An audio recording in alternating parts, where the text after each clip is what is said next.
New year সবাইকে।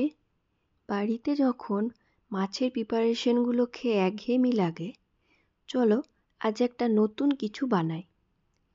এখানে কিছু মাছ সেদ্ধ করা ও আলু সেদ্ধ করা নিয়ে নিয়েছি। এবার মাছগুলো থেকে ভালো করে কাঁটা বেছে নিতে হবে। এবার মাছের থেকে কাঁটাগুলো আলাদা করে নেওয়ার পর ওর মধ্যে সিদ্ধ করা আলুগুলো ভালো করে মেখে নেব। এবার একে একে এর মধ্যে পেঁয়াজ কুচি, আদা ঘষা, ধনেপাতা কুচি, একটু লবণ, এর মধ্যে কালো জিরে, বেসন, হলুদ, ধনে গুঁড়ো, জিরে গুঁড়ো। আমি এখানে লঙ্কাটা অ্যাড করিনি, আমার বাড়িতে ছোট বাচ্চা আছে বলে তোমরা চাইলে লঙ্কা অ্যাড করতে পারো। ভালো করে মেখে নিয়ে এরকম বলের আকারে রেখে দিতে হবে।